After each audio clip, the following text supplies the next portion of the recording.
రాజు రైతుల దగ్గర భూములు తీసుకున్న వాళ్ళంతా పెరిగిపోతాండ్రు, రైతులేమో రోజుకొక్కరు చచ్చిపోతాండ్రు.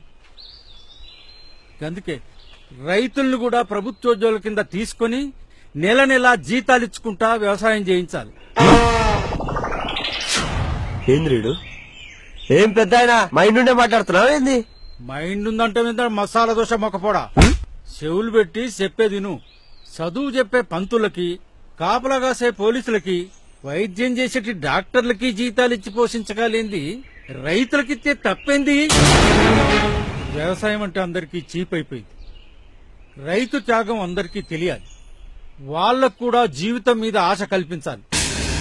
అప్పుడుంటది అందరూ డాక్టర్లు, ఇంజనీర్లు, లాయర్లని కాదురా, వ్యవసాయం చేస్తామన్నారు.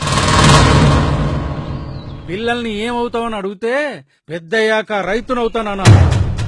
అప్పుడేరా దేశం బాగుపడేది. మేరా భారత్ మహాన్, మేరా భారత్ మహాన్, జై